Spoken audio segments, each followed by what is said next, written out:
ইঞ্জিনিয়ারদের একটা আন্দোলন এই মুহূর্তে খুবই আলোচিত হচ্ছে। ইনফ্যাক্ট গতকাল অনেকগুলো ঘটনা ঘটেছে, আর সেই ঘটনার প্রেক্ষাপটে স্বাভাবিকভাবেই এই আলোচনা চলছে। এই যে মুভমেন্টটা হচ্ছে, এটার নানামুখী ব্যাখ্যা হচ্ছে, নানান টেকনিক্যালিটিস আছে।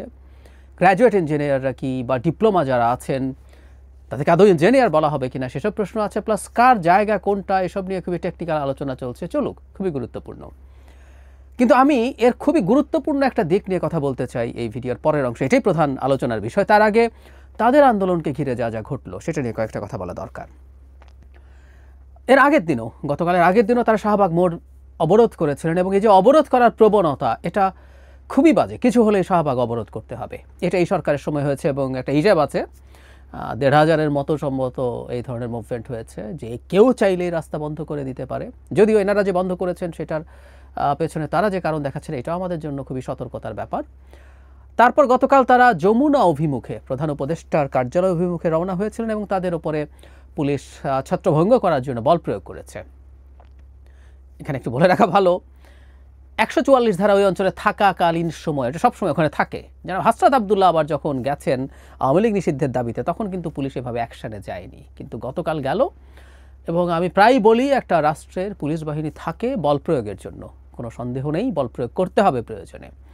কিন্তু শেখ হাসিনার সময় যে প্রবণতা ছিল, বা আগেও আমাদের পুলিশের এই প্রবণতা ছিল, কিন্তু শেখ হাসিনার সময় এটা বহুগুণ বেড়েছে, এবং এটা মানে অ্যালার্মিং পর্যায়ে চলে গেছে। আমরা প্রায় বলি শেখ হাসিনা পুলিশকে মিলিটারাইজ করেছিলেন।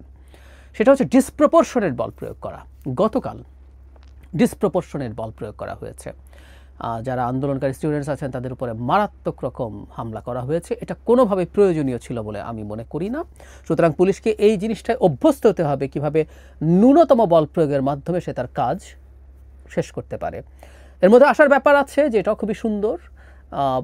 ওই মুভমেন্টের পর আবার শাহবাগে মোড়ে অবরোধ করেছিল রাস্তা। সেখানে তারা স্বরাষ্ট্র উপদেষ্টার মানে তাকে সরি বলার জন্য বলেছিল। অন্তত ঢাকার যিনি কমিশনার আছেন তিনি সেখানে যান, এবং তিনি সেখানে তাদেরকে সরি বলেছিলেন। এই চর্চাটা সুন্দর, মানে কোথাও কখনো রাষ্ট্রীয় বাহিনী বা কেউ কোনো ভুল যদি করেন সেটা তারা স্বীকার করছেন। সুতরাং ভবিষ্যতে পুলিশ বাহিনীকে এটা মেনে নিতে হবে। তার আগে গুরুত্বপূর্ণ প্রশ্ন হচ্ছে, কেন রাস্তা অবরোধ করতে হয়? আমি দেখলাম আন্দোলনকারীরা বলছেন তারা দীর্ঘদিন থেকে এই ব্যাপারটা নিয়ে সরকারের দৃষ্টি আকর্ষণ করার চেষ্টা করেছেন, সরকারের নানা মানুষজনের সাথে যোগাযোগের চেষ্টা করেছেন, তাদের দাবি তুলে দিয়েছেন, কিন্তু কোনো ভ্রুক্ষেপ ছিল না সরকারের। আমরা খেয়াল করব, গতকালই যখন এই যাবতীয় তুলকালাম ঘটলো, তারপর সরকার একটা কমিটি তৈরি করেছে। যদিও সেই কমিটি আন্দোলনকারী ছাত্ররা প্রত্যাখ্যান করেছেন, but it's a different debate. কিন্তু সরকার ৪ জন উপদেষ্টাকে নিয়ে একটা কমিটি তৈরি করেছে। সেই কমিটিটাও হলো কেন? যখন অবরোধ হলো, তারপরে যমুনা অভিমুখে যাওয়া হলো, তারপর তাদের উপরে পুলিশ বল প্রয়োগ করলো, তারপর ঘটলো। তার মানে ব্যাপারটা এই দাঁড়াচ্ছে, এই দেশে বল প্রয়োগ ছাড়া, মানুষের ঝামেলা তৈরি করা ছাড়া সরকারকে কথা শোনানো যায় না। এটা একটা খুবই অ্যালার্মিং ব্যাপার। কখনো কখনো খুবই ইললজিক্যাল দাবি নিয়ে কেউ কেউ আসতে পারেন, তারপরও সেটা তাদের কাছে শুনে সেটা না করা দরকার। কিন্তু এনারা যে দাবি করছেন যে এই কমিটিটা হয়েছে, বা তাদের সাথে আলোচনার মাধ্যমে একটা কমিটি তৈরি করে দেওয়াটা তো আসলে অনেক আগেই হতে পারত। সুতরাং এটাও এই সরকারের সমস্যা। এটা একটা আমাদের মনে রাখতে হবে, গণতান্ত্রিক সরকারকে জনগণের কথা শুনতে হবে। হ্যাঁ, এরপরও যখন সব কিছু হবে না, কোনো ক্ষেত্রে অন্যায় কারণে যদি রাস্তা অবরোধ করে, আমি প্রায়ই বলি কথাটা, সরকার এই কারণে সরকারকে আমরা শাসন বিভাগ বলি। শাসন বিভাগের কাজ প্রয়োজনে বল প্রয়োগ করা, এবং আমরা জনগণের টাকা দিয়ে একটা পুলিশ বাহিনী পুষি। অপরাধ দমন তো আছেই, জনদুর্ভোগ তৈরি করার পরিস্থিতি যদি হয়, আবারও বলছি, ন্যূনতম বল প্রয়োগে, ডিসপ্রপোর্শনেট বল প্রয়োগে তো প্রশ্নই আসে না। সেটা নিয়ন্ত্রণ করার চেষ্টা করতে হবে। মানুষের দুর্ভোগ এভাবে তৈরি করা যাবে না। গত দুদিন মারাত্মক দুর্ভোগ মানে মধ্যে পড়েছে এই নগরবাসী। এবার আসি আসলে আসল জায়গাটায়। মানে আমি না এই ভয়টা পাই, এবং এটা নিয়ে ক্রমাগত কথা বলে যাচ্ছে। আমাদের সমাজের একটা মারাত্মক ব্যাধি এই যে ইঞ্জিনিয়ারদের মুভমেন্ট, সেটারও মূল কারণ আসলে এটা দেখছি আমরা। তাদের ৩ দফা যদি দেখি, তাদের একটা ছোট দাবি আছে, এটা খুব প্রধান না, সেটা হচ্ছে ডিপ্লোমারা যেন প্রকৌশলী লিখতে না পারেন। গ্র্যাজুয়েট ইঞ্জিনিয়ার ছাড়া কেউ যেন প্রকৌশলী না লিখতে পারেন, সেটা তাদের দাবি আছে।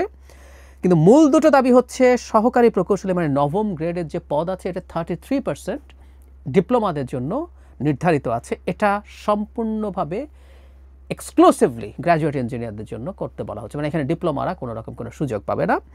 এবং উপসহকারী প্রকৌশলী 10ম গ্রেড যেটা, সেখানে এই দশম গ্রেডটা এক্সক্লুসিভলি ডিপ্লোমাদের জন্য, এটা উন্মুক্ত করে দেওয়ার কথা আছে। ডিপ্লোমা এবং তদূর্ধ্ব যে কেউ চাইলে এখানে যেতে পারে। আমরা খেয়াল করছি এখানেও মূলত সরকারি চাকরিতেই সংকট তৈরি হয়েছে। ইয়াস, দুটো ব্যাপার আছে। একটা হলো আমাদের বেকারত্বের সমস্যা আছে, কোনো সন্দেহ নেই।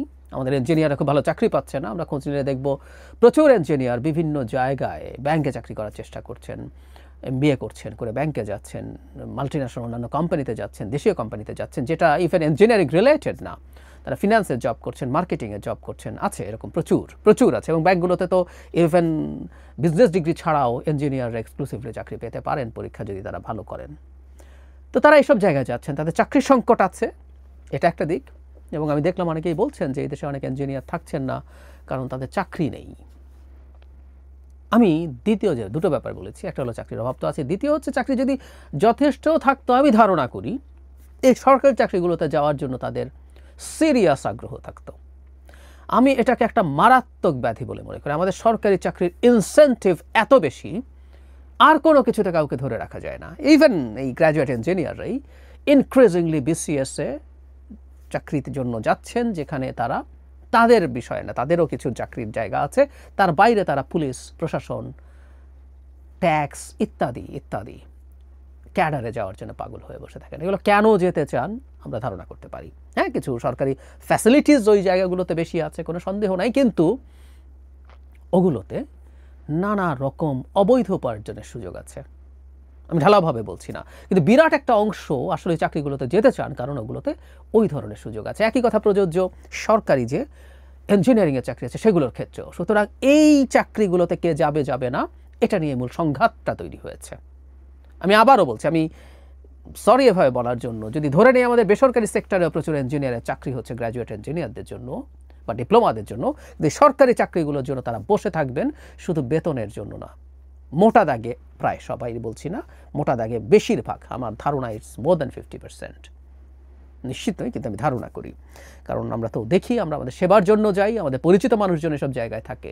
সুতরাং এই যে ইঞ্জিনিয়ারদের এই যে মুভমেন্ট, এর পেছনে আসলে সমাজের একটা গভীর ব্যাধির লক্ষণ আছে।